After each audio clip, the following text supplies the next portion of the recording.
ये no strategy follow करके आप अपनी शेयर मार्केट क्रैश के लॉस को बहुत जल्दी रिकवर कर लेंगे। First, martingale strategy. It means doubling down on losing bets. इसमें हम इन्वेस्टमेंट एक बार में ही ना करके पार्ट्स में करते हैं। इसमें हम फर्स्ट इन्वेस्टमेंट मार्केट के 10% फॉल पर करते हैं, सेकंड इन्वेस्टमेंट मार्केट के 17% फॉल पर, थर्ड इन्वेस्टमेंट मार्केट के 24% फॉल पर, फोर्थ इन्वेस्टमेंट मार्केट के 33% फॉल पर, फिफ्थ इन्वेस्टमेंट मार्केट के 50% फॉल पर। इसमें हम हर अगले लेवल पर पिछले लेवल से डबल पैसा इन्वेस्ट करते हैं। मार्केट के 10% फॉल पर अगर हम 100 रुपए लगा रहे हैं तो मार्केट के 17% फॉल पर हम 200 रुपए लगाएंगे। इस स्ट्रेटेजी से आपको एक अच्छा खासा एवरेज बाइंग प्राइस मिल जाता है। लेकिन ज्यादातर लोग ये गलती करते हैं कि वो मार्केट के 10% गिरने पर ही सारा पैसा इन्वेस्ट कर देते हैं। ये किसी को भी नहीं पता है कि मार्केट का बॉटम क्या है, मार्केट कहां तक गिरेगी। इसलिए बड़े इन्वेस्टर्स या हेज फंड्स इन लेवल्स के अकॉर्डिंग इन्वेस्टमेंट करते हैं। इन्हीं लेवल्स पर बड़े बड़े फंड्स एवरेज करते हैं। सेकंड स्ट्रेटेजी है averaging right stocks and right funds. आपको सिर्फ क्वालिटी स्टॉक्स और क्वालिटी फंड्स में ही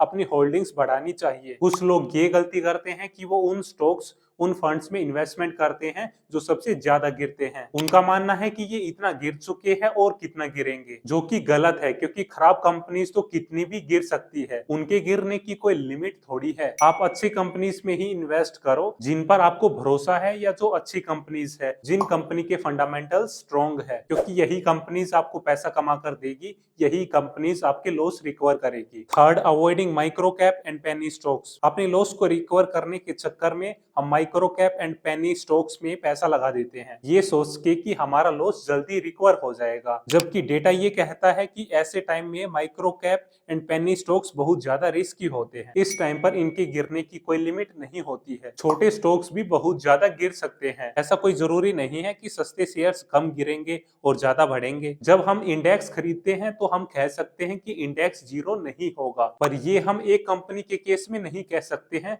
छोटी कंपनी के केस में तो बिल्कुल भी नहीं कह सकते हैं। छोटे स्टॉक्स जो क्रैश के टाइम पर गिरते हैं, उनमें से काफी स्टॉक्स तो अपने प्रीवियस हाई तक कभी पहुंच ही नहीं पाते हैं। कई ऐसे स्टॉक्स हैं जो पिछले 10 से 15 साल में अपने प्रीवियस हाई तक नहीं पहुंचे हैं। Micro cap and penny stocks में इन्वेस्ट करना आपके लॉसेस को रिकवर कर देगा, इसके चांसेस काफी कम है। और स्ट्रेटेजी इज ईगो इन्वेस्टिंग। ये सोचना कि जिन स्टॉक्स ने मुझे लॉस दिया है मैं अपना लॉस उन्हीं स्टॉक से रिकवर करूंगा, ये सही नहीं है। आपकी इस ईगो के चलते आपके गलत डिसीजन लेने के चांसेस बढ़ जाते हैं। इसके चलते आप उस एक स्टॉक में बहुत ज्यादा इन्वेस्टमेंट कर देते हैं, जो कि गलत है, क्योंकि आपको किसी एक स्टॉक में अपने पोर्टफोलियो के 10% से ज्यादा इन्वेस्ट नहीं करना चाहिए। इससे आपका डाइवर्सिफिकेशन खराब होता है। Fifth strategy, be greedy when others are fearful. Market crash में जब लोग अपनी इन्वेस्टमेंट्स को लॉस में सेल कर रहे होते हैं, उस टाइम आपको खरीदना चाहिए, क्योंकि उस टाइम पर आपको क्वालिटी स्टॉक्स, क्वालिटी फंड्स कम प्राइस में ही मिल रहे होते हैं। उस टाइम पर आपको अपनी होल्डिंग्स कम करने की बजाय अपनी होल्डिंग्स बढ़ानी चाहिए। आपको शेयर्स बेचने की बजाय शेयर्स खरीदने चाहिए। मार्केट क्रैश का मतलब दी एंड नहीं होता है। मार्केट क्रैश का ये मतलब नहीं है कि अब मार्केट कभी भी ऊपर नहीं जाएगी। मार्केट क्रैश के बाद मार्केट रिकवर करता ही है। मार्केट क्रैश कितना भी लंबा और कितना भी बड़ा क्यों ना हो, मार्केट रिकवर होनी ही है। सिक्स्थ स्ट्रेटेजी, एवरेजिंग मत करो, स्मार्ट एवरेजिंग करो। जब भी मार्केट गिरता है तो लोग ब्लाइंडली एवरेजिंग करने लगते हैं। आपको ब्लाइंडली एवरेजिंग नहीं करनी है, आपको अच्छे और क्वालिटी स्टॉक्स में ही एवरेजिंग करनी है। सही टाइम पर एवरेजिंग करना, सही स्टॉक्स में एवरेजिंग करना बहुत ज्यादा जरूरी है। आपके पास जो कैश रिजर्व्स है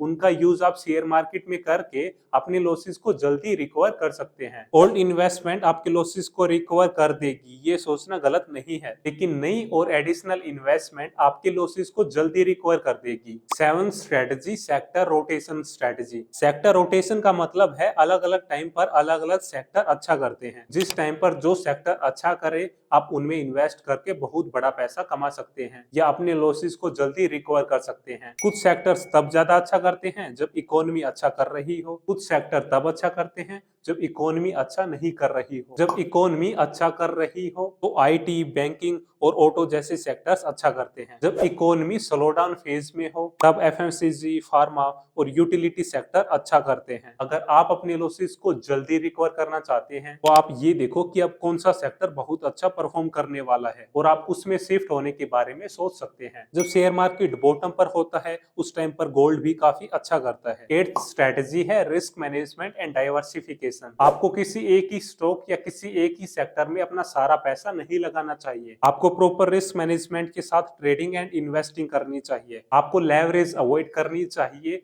फ्यूचर्स एंड ऑप्शंस में ओवर इन्वॉल्व नहीं होना चाहिए। आप अपने लॉसेस को रिकवर करने के लिए किसी एक ही सेक्टर या किसी एक ही स्टॉक पर डिपेंड मत करो। आप प्रॉपर एसेट एलोकेशन करो। आप अपना सारा पैसा इक्विटी में ही ना लगाओ, कुछ पैसा आप गोल्ड, डेट और रियल एस्टेट में भी लगाओ। आपको अपनी इन्वेस्टमेंट को लेकर लॉन्ग टर्म विजन रखना चाहिए और पैनिक सेलिंग तो बिल्कुल भी नहीं करनी चाहिए। नाइन्थ स्ट्रेटेजी है अवॉइड सच स्टॉक्स। आपको ऐसी कंपनियों को अवॉइड करना चाहिए जिन पर लेवरेज ज्यादा हो, जिनका डेट टू इक्विटी रेशो 1 से ज्यादा हो, क्योंकि ऐसी कंपनीज मार्केट क्रैश में बहुत ज्यादा गिरती है। इन कंपनीज के गिरने की कोई भी लिमिट नहीं है, लेकिन आप loan, banking and lending companies के केस में इस पॉइंट को कंसीडर मत करना। आपको ऐसी कंपनीज को भी अवॉइड करना चाहिए जिन कंपनीज की प्रमोटर होल्डिंग 30 to 50% से कम है। जिन कंपनीज की प्रॉफिट ग्रोथ स्लो है उन कंपनीज को भी अवॉइड करना चाहिए। आप ऐसी कंपनीज को भी अवॉइड करो जिन कंपनीज का आरओई 15% से कम है, क्योंकि इस तरह की कंपनीज आपको बहुत अच्छे रिटर्न्स नहीं देगी। इनमें इन्वेस्ट करके आप अपने लॉसेस को रिकवर नहीं कर पाएंगे। आप ऐसे ही वैल्यूएबल कंटेंट के लिए इस चैनल को सब्सक्राइब करें।